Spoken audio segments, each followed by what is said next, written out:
transpiring as far as European sports is concerned. Remember the CECAFA Under-18 Women's Championship, the final game is set to be played today between Uganda and the country Tanzania. Whether we will be in position to win the gong is what we will be in position to give you into analysis. What about the ongoing Women's Afro Basket Tournament that's in Rwanda? How our own Gazelles are performing will also be in position to give you analysis about that. What about the ongoing Netball World Cup in South Africa? How Sea Cranes are performing will also be in position to talk about that. What about some of the breaking stories that are happening in international sports, more especially the world of transfers? Chelsea, we can confirm to you, they have already completed the signing of Axel Disasi from AS Monaco. Is a defender, 25 years of age. We'll also be talking about that. Meanwhile, still at Stamford Bridge, they have also agreed a fee of around £25 million with Brighton and Hove Albion for their Spanish goalkeeper, David Sanchez. How good he will be for the team of Chelsea in case the deal happens to go through. We will also be discussing about that. Yesterday, the group stages of the ongoing Women's World Cup came to an end, and we saw a lot of shocking results as our own country from Africa, Morocco, went on to edge out Colombia by a goal to nil. It paved them way to advance to the knockout stages, the round of 16. Meanwhile, Germany, we are shocked by South Korea as they played out a 1-1 tie. And as I said, we'll be finalizing everything with what is transpiring as far as the transfer stories are concerned. I am not alone in the studios. I am together with my colleague, that's Susie Linda. Good afternoon, Susie. Good afternoon, Benson, and I should say good afternoon, viewer out there. You're welcome for Whistle Time Show 2 to 3, and today I should say it's the weekend edition of there is the Whistle Time. Of course, we're here from right now up to about 3 p.m. So we urge you out there. There is viewing us that don't you go away.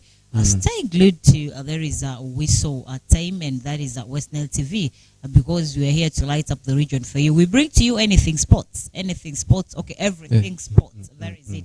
And as we go on from right now up to around 3 p.m., of course, we'll be giving you the best of the stories within sports. Yeah, exactly. Our ladies from Uganda, they are taking part in different sporting activities. As we said, the Gazelles, they are taking part in Afro basketball that's taking place in Rwanda. Meanwhile, the ongoing netball tournament in South Africa, they're also part of it. What about the under 18 CECAFA Women's Championship that is taking place in Tanzania? And of course, let's start our story from there with the ongoing CECAFA tournament in Tanzania under 18 women.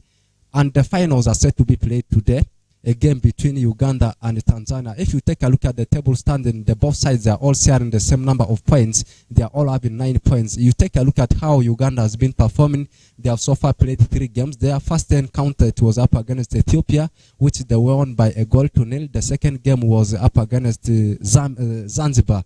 It ended by 3 goals to nil. The last game they played was up against Burundi. We ran a riot over Burundi, demolishing them by 7 goals to nil, which means we are only fighting for a draw because we are having a superior goal difference compared to the goal difference our neighbors are having. A draw for us will see Uganda Cranes, not Uganda Cranes, rather Uganda Women's under 18 now lifting the gong, which means we'll be bringing the gong back home. How good is this one in case the result will be favoring our ladies? CECAFA under 18 women's championship that is ongoing in Tanzania.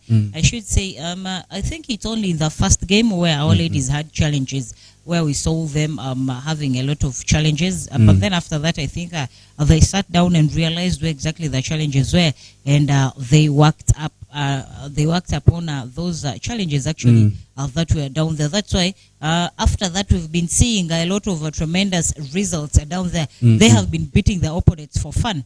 With the most recent where it's 3-0, I think Team Uganda under 18 we are set to there is a lift, the CECAFA under 18 championship that actually is taking part in Tanzania. And I remember vividly time around last year, the CECAFA CECAFA Women's Championship took part in Uganda, and that was at Njeru Afufa Technical Center. And the Ugandans being the host, I clearly remember that actually the the winners, overall winners down there. And this time, I think with the goal difference that we actually have, because of late we've been beating people for fun. There was one which was 7-0, and then there's this one 3-0 and all that. So I think to me, if, like you had said, it's the goal difference that is going to save us here. It's actually not going to be a savior, but then I am seeing Team Uganda actually being the champions in Tanzania and lifting that trophy, picking it away from the host. There is Tanzania. I'm giving it up to there is our under 18 ladies. That is the verdict coming from Susie. Our ladies, of course, will be coming home with the gong. We are waiting to see. Remember, the game is going to be at 6 p.m. Uganda up against the team. That's Tanzania. Tanzania, just like Uganda, they have also been winning their games. 3 games also played, winning them all. That is the reason as to why I said when I was giving the statistics, they are all tied at 9 points. We are waiting to see, and tomorrow we will be in person to give you how things transpired in that particular encounter. We are shifting our focus away from that story. This time we are turning our focus and we are jetting to Rwanda, where the women's Afro basket tournament is taking place. The last 2 days has not been a good one for the Gazelles because they lost the games. I remember they lost into the hands of Rwanda. It was the other day. Yesterday night was also not a good one for them as they lost by 88 to 62 into the hands of those in Namibia. And in Namibia, remember, this was a country beaten by Nigeria. Uganda was waiting for the result between Nigeria and Mozambique, and it ended in favor of Nigeria. That was the reason as to why they came on to face Mozambique. And yesterday night was also not a good one for us, and we will now be facing a team in the names of Guinea.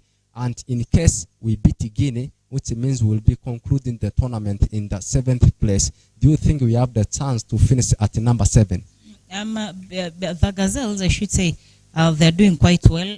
Only that in a few days, like you just said, where they have been losing out. And by the way, if you check out the results, where actually they're losing out just on a small goal score.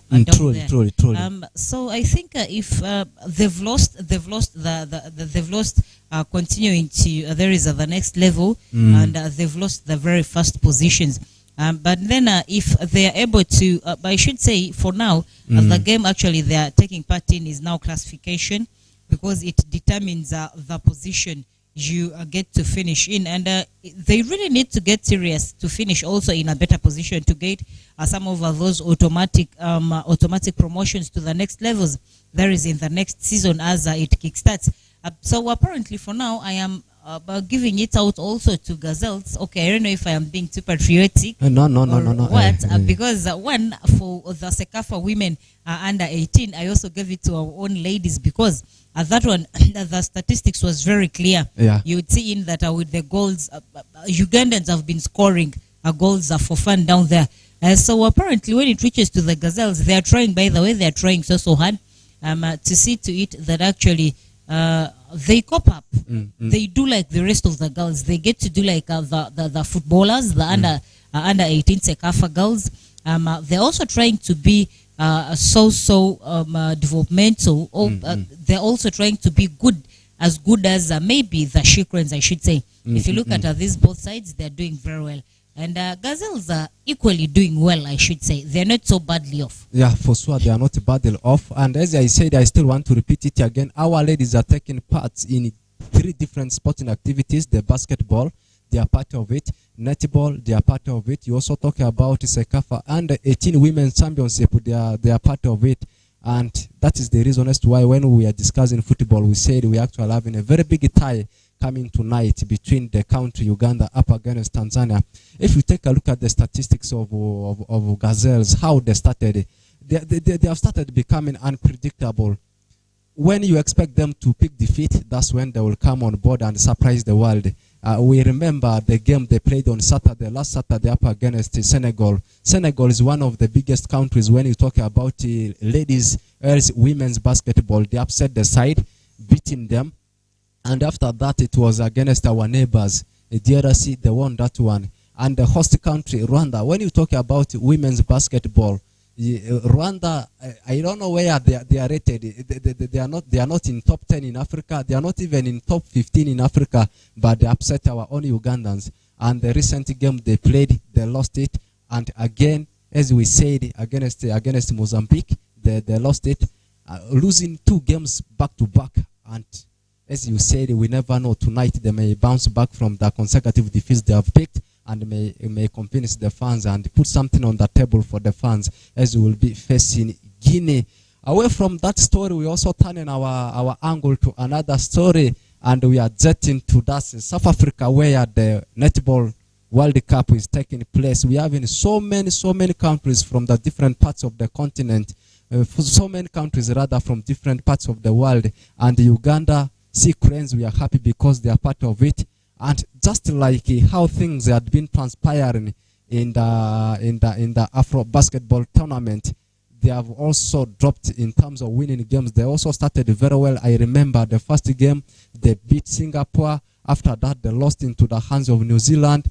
Afterwards, they bounced back and had a win over Trinidad, and they were beaten by Jamaica, and they lost into that. In fact, they won against Wales. And yesterday they had a game up against South Africa. It was also a narrow defeat. That's the reason as to why sometimes I love using my word, a bad omen. It was a bad omen for us. It ended a slim win defeat on the side of Uganda and Sea Cranes, as they lost that game by 52-50 into the hands of the host country, South Africa. And now they are competing with South Africa to see which country will finish at 5th position. Now the fixtures have been drawn. Uganda will now take on Malawi. Meanwhile, South Africa, that beat Uganda yesterday, will take on Tonga. In the Group G, which means Uganda has got the Sea Cranes. That is their nickname, Sea Cranes. They have gone on to finish at number 4. Then South Africa finishing at 30th position. And for them to determine who is going to finish at number 5, Uganda, as I said, they have been drawn against Malawi. Meanwhile, the host country, South Africa, will take on Tonga. And the winner between South Africa and Tonga will take on the winner between Uganda and Malawi. In case Sea Cranes happens to go past Malawi, they will take on either South Africa or Tonga, assuming Uganda goes through and South Africa also goes through. We know that yesterday we had already lost into the hands of the host country, South Africa. Do you think it will not be a bounce back for us to beat South Africa? To me, I am seeing Uganda overcoming the first defeat they had into the hands of the host country. This time I am seeing Uganda going past Malawi and meeting South Africa, and they will emerge as the winners and finish at number 5. Okay, I love that courage, actually. The courage, the mathematics, and the courage, the mathematics, and the ability to be able to actually give it out fully to there is your own side. I think if they also get to beat their opponents, the ones that you've just mentioned, trust me, it's going to be quite a good one, and it will, by the way, ease the work for them in the challenges that are yet to come ahead of them. So I think they just have to work so hard, very hard like they've been doing. There is the Sea Cranes, yeah, like they've been doing. We also saw them lose out on a few of their games, which actually also makes them drop down to there is from the best positions in world rankings to down. And I think their wins over the various countries has been quite so good. They even beat, I think yesterday, the champion, the reigning champion. They beat them yesterday. They were able to defeat the reigning champion. So to me, I think once a team comes up and is able to beat a reigning champion, trust me, the team is a very good one. But if you look at Uganda Cranes, they are built on, I should say, some solid grounds like this. Because one, their matron, there is a Chitio Babire, is actually doing quite well. Recently, we had issues surrounding her about embezzlement and all that, and she needed to step out of office to allow investigations to go on. But then somehow she won the investigations, she won the case, and returned back. And by the day she returned, I think they were flagging off the Sea Cranes to go and take part in the continental football, where if they emerge winners, they will represent Uganda in the World Cup netball. But then I think that dream has been shattered because of a few defeats that actually they were able to pick somehow as the process of playing this very game went on. But then apparently they still have higher chances of playing the classification games, like you've just said. And in the classification games, I am also seeing them beating the opponents because now already they're like a wounded animal. Exactly. They're like a wounded lion. Because one, they all went there for a mission, and secondly, they didn't achieve the mission they were there for. So trust me, they are not happy. They are wounded. So by the time they'll take on any country or any club ahead of them, oh, I'm seeing trouble. The country should be a little bit careful in dealing with these very legendary girls from Uganda in the next game that actually will take part. Remember, Uganda was pitted in a group of death, a tough group, together with the defending champions New Zealand.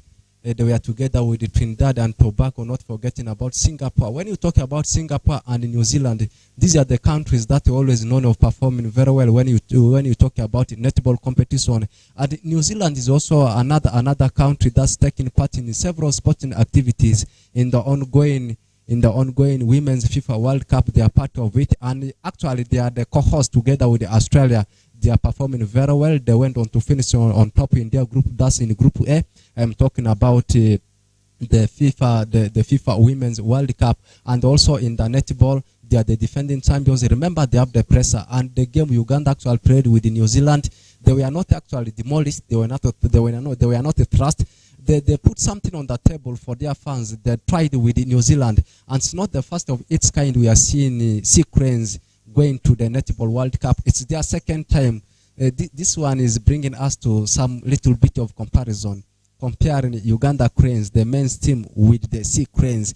For Uganda Cranes, they are yet to participate in FIFA World Cup, but for the sea cranes, it's their second time. Comparing the sea cranes with Uganda Cranes, I think sea cranes will have better odds than the Uganda Cranes. She Cranes is far much better than the Uganda Cranes, I should say, in all aspects. First of all, in the organization aspect, I should say. If you're going to ask me about a patron of there is Uganda Cranes, I doubt what names you'll be able to give me, Benson, about patronizing there is of cranes. And then when you come down to She Cranes, at least you'll find out that they have a matron called Chitio Babire, who has done her best. Initially, before Chitio Babire came through, we weren't having regional tours for there is a netball. But then when she came on board, we recently received them in Arua. They wanted a grassroots talent that can be picked and nurtured. So Chitio Babire organized a regional tournament, a regional tour, to ascertain the best players that have been hidden down there due to maybe a lot of financial constraints and all that. So Chitio Babire actually took it upon herself to see that actually they get this support. So in the rankings, I should say, in all aspects, keeping in economics, we used to say ceteris paribus, keeping all factors constant, I should say, She Cranes really weighs a little bit higher. They are better than there is the Cranes to me. For sure, no doubt about that. And this one brings us back to all the sporting activities Ugandan men team, the ladies team ever taken part in. Uganda of late, we can confirm to you they have advanced when you talk about the various sporting activities. Let's start with the men's. I remember we started with the football. The Uganda keepers, they performed very well, though they did not win the trophy. You talk about the AFCON under 23. They also performed very well. Hippos should be in rugby. Hippos, the under 20s football. The under 20 football, because rugby there is a club called the Hippos. Unless you say under 20 football, otherwise you'll get also some other viewer out there confused like me. Truly. Football, we are still talking about football. The Hippos under 20s, they performed very well, though they don't win the trophy. You also talk about AFCON under 23. I remember we went very far. One of the memorable games we had was beating in Senegal in the group stages. You also talk about athletics, the likes of Jacob Kiplimo. They are performing the ongoing women's Afro basketball. They are part of it. So many sporting activities the country is taking part in. This one speaks volume about our country when you talk about sporting activities. I think it speaks a lot of volumes to there. I should say these two sides are doing quite so well, because if you look at the men's side, somehow, as you are giving in that very full report or analysis about them, you would equally mention a side and then say they crashed somewhere. You mention another side and say their dream maybe wasn't achieved and all that here and there. So to me, I think they're also trying their best. I'm talking about the senior team. There is the Cranes under the coach Mitchell down there. I think Mitchell is doing his best, but to Ugandans, his best is actually not enough, because we've seen them not winning any games. We don't even see, they're always beaten in group stages. We don't see them going far and all that. It's only the Hippos that actually we saw are going very far. And their mission that time for the coach Joseph was actually to push the Hippos. Those were the Hippos, to push them to there is a World Cup. But then that dream crashed just I think it was 2-3 games away. It crashed. You saw it crashing. But then for the ladies, they are so promising, and I think the men can actually borrow something from there is the ladies. We are left with 6 minutes to end the first half of the show. Let's narrow it here within the region of West Nile, and also discuss about some of the tournaments that are taking place in Arua City. Actually, we are discussing about Odilo Fufa, the Fufa tournament. There was a tournament something of around 3 weeks ago. A tournament was introduced. It's called the Fufa Odilo tournament. The school that emerged as the champions was Oasis, after defeating Das Bright Star in the finals. And they have already started preparation ahead of the national tour. And apart from that, they were also one of the champions in the just concluded district ball games. And now they need to contain the pressure of managing two teams. They are preparing the team for Fufa Odilo tournament. At the same time, they are also preparing the boys for the national games. I think this one comes with a lot of pressure on the coach. Are the coaches the same people that are training these both teams? Because the overall winner for the inter-primary school games is a different school. And then it was Oasis that actually was the winner over the Fufa Odilo. So I think this pressure is not so much, because one coach has their own focus, one coach has their own mission. Because for Fufa Odilo, Oasis is going to represent in Kampala, and then when they go through, the Odilo continues up to an East African tournament somewhere at that level. Because I clearly remember that before the pandemic came in, Oasis went through and actually pushed up to finals, and that's where their troubles came. Otherwise, they've been there several times, they have the experience, and that is along the Odilo line. And then when it comes to, there is the primary ball games competitions at national level. Trust me, it's also on a different mission. These are not these two tournaments won't be merged together. These are two different tournaments, and the winners of these two tournaments were, of course, two different schools. So trust me, this does not bring in a lot of pressure. But they are managed by only one coach. That is the reason as to why I was talking about the pressure bit of it. Okay, if they are managed by one coach, then the pressure automatically there is going to be there. a pressure. You'll really not know what side to prioritize. You'll not know what skills to actually put across to which school or to which boys. And secondly, you see, these boys need a lot of care. They need a lot of brain care and all that. They need to be talked to and all that, emotional care and all that, I should say.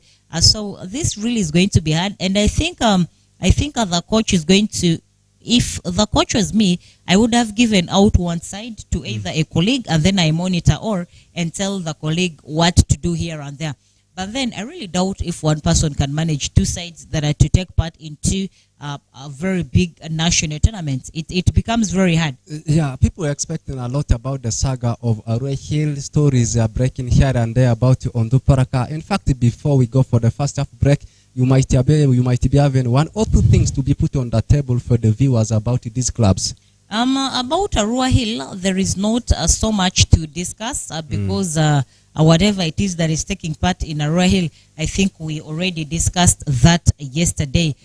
Whereas in Onduparaka, I think they are looking into retaining the likes of Gama Bida, Yakini, and Okocha, and the armband might be moved to Okocha Rashid this season, and then they have also retained there is their midfielder Mandela Malis Aziz, who has extended his contract with Onduparaka for 1 more year. We all know Mandela contained the midfield last season. There is in the StarTimes Uganda Premier League matches, things didn't work out so well for them. And Mandela controlled the midfield with Gama William. And when these two are in the midfield, trust me, they hold the midfield perfectly. They actually put it on their shoulders and carry. You'll even realize there is a loophole if one of them is off, or if one of them is not played or is injured. So currently that is the news within within Onduparaka. And then Rahil played a build-up game yesterday with Kawanda Select, and Rahil was beaten 2-1. They already in training, waiting for their second build-up game, whereas in Onduparaka, Onduparaka is quite silent about build-up games. I think they're trying to organize their structures, their management structures, and trying to see in which players they can contain or which players they can assign from out and all that. Basically, those are the stories that we can give out to the viewer out there about the two rival clubs. There is Onduparaka Football Club this season that is going to be taking part in there is a FUFA Big League, and then there should I say former rival now, because now they're taking part in 2 different leagues. They are still rivals because they will still be playing in competitive leagues. But now they're now in 2 different leagues, 2 different leagues. I should say. Uganda Cup, we never know, they may be drawn together. Okay, so basically that was the news we had for Onduparaka and Arua Hill Soccer Club. Yeah, fans of the both clubs, that's Arua Hill Sports Club and the Onduparaka Football Club, they still continue to ask us about the issue of Okota Rashid, whether it's official confirmed as a player for Arua Hill. We can tell you it's not yet confirmed as a player. He has not yet been confirmed as a player for Arua Hill Sports Club. Rumors are linking him to join Arua Hill Sports Club. We cannot confirm to you that